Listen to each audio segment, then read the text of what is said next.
O áudio que vocês vão ouvir agora é parte do podcast Xadrez Herbal. Caso vocês queiram ouvir mais sobre esse assunto e outros temas de política internacional, é só ir em xadrezherbal.com.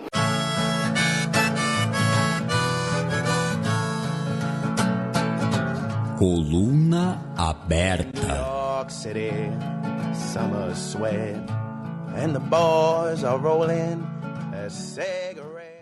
Bem, a gente vai começar nosso tour pelo Oriente Médio, pela Síria, onde, mais uma vez, né, uma coisa que os ouvintes do Xadrez Herbal sabem já tem alguns anos, né, a Rússia acabou saindo como a grande vencedora, acabou consolidando sua posição, porém a Turquia novamente teve um grande ganho, né, como eu disse no programa passado, passaram a mão na bunda do Trump, vocês vão entender essa semana ainda mais sobre isso. Resumindo, Putin e Erdogan se encontraram pela 8ª vez em 2019, dessa vez no balneário, né, em Sochi, no Mar Negro, ali no Cáucaso, e depois de 6 horas de negociação, anunciaram um acordo sobre a Síria. Tá? O acordo envolve que, por uma faixa de 10 quilômetros para dentro do território sírio, tá? Russos e turcos realizarão patrulhas conjuntas e as forças curdas devem ser retiradas dessa zona. Tá? Não é a zona tampão que o Erdogan desejava, ele queria 30 quilômetros, né, adentro do território sírio, até para fazer aquela política, né, de supostamente reassentar refugiados, mas que na verdade era uma reconfiguração demográfica e étnica da região. E, nesse sentido, os turcos vão ter que contar, digamos assim, com o consentimento da Rússia para as suas operações dentro da Síria. Né? Rússia, nesse caso, inclusive falando pelo regime Assad, que não apitou nada, apenas ficou sabendo do resultado. Tá? Porque, né, isso é uma vitória para o Putin, porque, novamente, coloca a Rússia ali como o sustentáculo da paz na região, como o negociador-chefe em relação à Síria, como mediador de diversos atores, muitas vezes opostos, né? Então, Turquia, Assad, Irã, Israel, e no meio disso tudo, todo mundo conversa com a Rússia, todo mundo passa pela Rússia, e nesse sentido acaba também consolidando, né, a autoridade, a soberania de Damasco sobre a região, com a cartada russa, né, da nova Constituição, né, de convocar aquela Assembleia Constituinte, com autonomias regionais, dos diversos atores da Guerra Civil representados, que é algo já comentado lá desde as conversas em Astana, continuou com as conversas em Sochi, e já foi inclusive um processo de negociação reconhecido pelas Nações Unidas, porém ainda não foi desencadeado, digamos assim. Com o anúncio do acordo, né, o Donald Trump anunciou o levante das sanções contra a Turquia, tá, dizendo que foi um acordo que salvou milhares de vidas e tal, quando na verdade tudo começou com a ação desastrada dele, que em parte, né, garantiu os interesses turcos, né, de você expulsar os curdos da fronteira e aumentar a presença do país dentro da Síria, e agora também levou, né, a mais um fórum em que a Rússia acaba sendo o mediador, acaba sendo o ator decisivo, o power broker. Ao ponto que os Estados Unidos teve que, em cima da hora, às pressas, né, buscar reverter a política de total retirada do Donald Trump, e o secretário de Defesa, Mark Esper, disse ontem, né, que os Estados Unidos vão manter algumas forças mecanizadas no leste da Síria. Por quê? Porque é a região onde estão os campos de petróleo, né? É a região em que você tem que evitar a qualquer custo que atores como o Daesh venham controlar. Então, vejam, o negócio foi tão descontrolado, a ação do Trump foi tão desastrada, que nem lembraram que, olha, tem os campos de petróleo a leste do Eufrates e tudo mais, coisa que a gente comentou aqui no programa na semana passada, na semana anterior, em várias vezes que a gente falou da Síria em tempos mais recentes. né? Então, no final das contas, quem são os grandes vencedores dessa situação? Repito, Turquia e Rússia.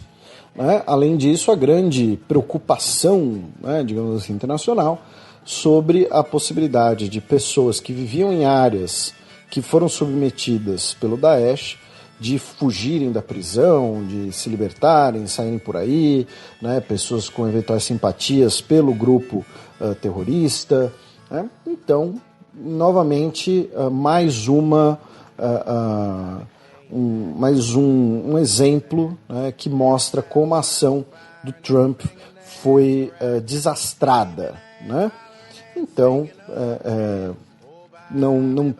agora não tem nem mais discussão. Né? Passaram a mão na bunda do Trump.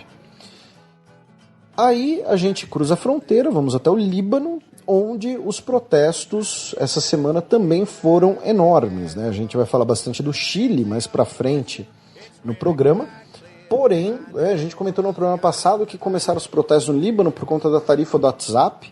Inclusive tem gente chamando isso daí de revolução do WhatsApp.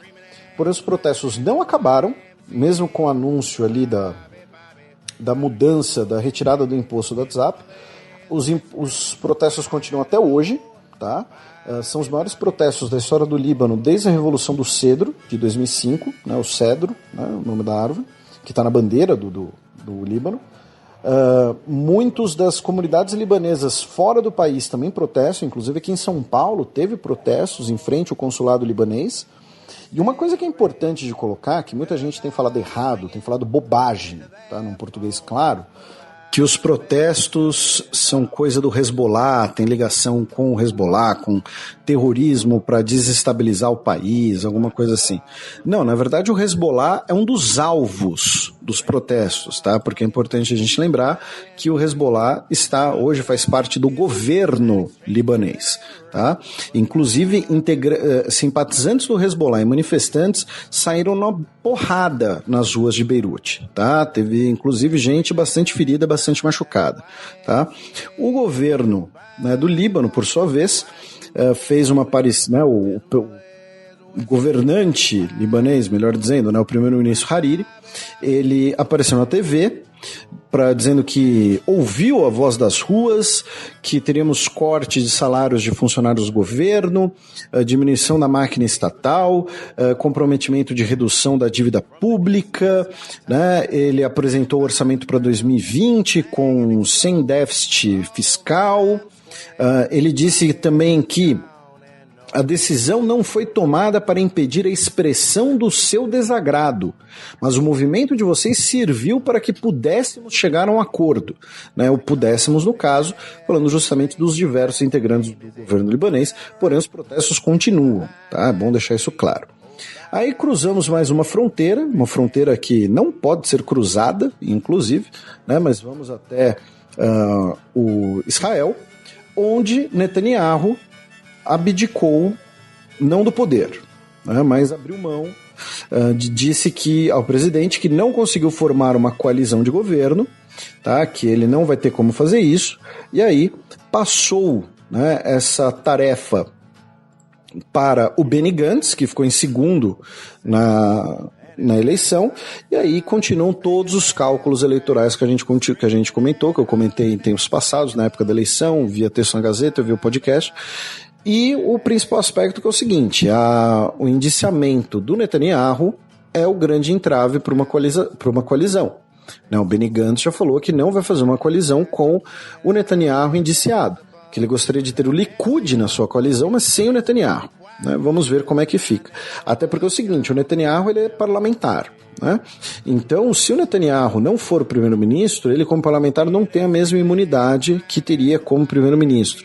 Então, teria a possibilidade do Likud simplesmente trocar sua liderança, ou até mesmo o Netanyahu continuar líder do partido, mas um membro júnior da coalizão, enfim.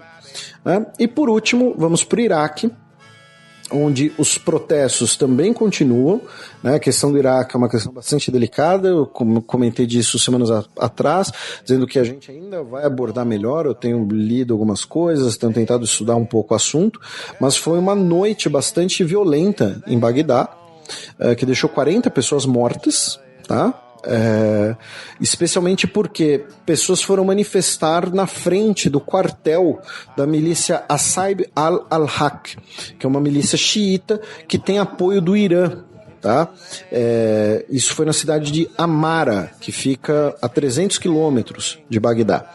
E nisso, né, os integrantes responderam com tiros, então tivemos pelo menos 40 pessoas mortas e também tivemos tiros por forças de segurança em Bagdá, especialmente ali na região da chamada Zona Verde, né, que é onde estão os principais órgãos do governo e as embaixadas. Tá? No total, tá, em 2 semanas nós temos mais de 150 mortos no Iraque. Tá? Como disse, ainda estou estudando porque o Iraque é um país multiétnico, o Iraque é um país ali que é uma convergência de diferentes interesses da região, né? Então é bom também manter um certo ceticismo em relação às questões do Iraque.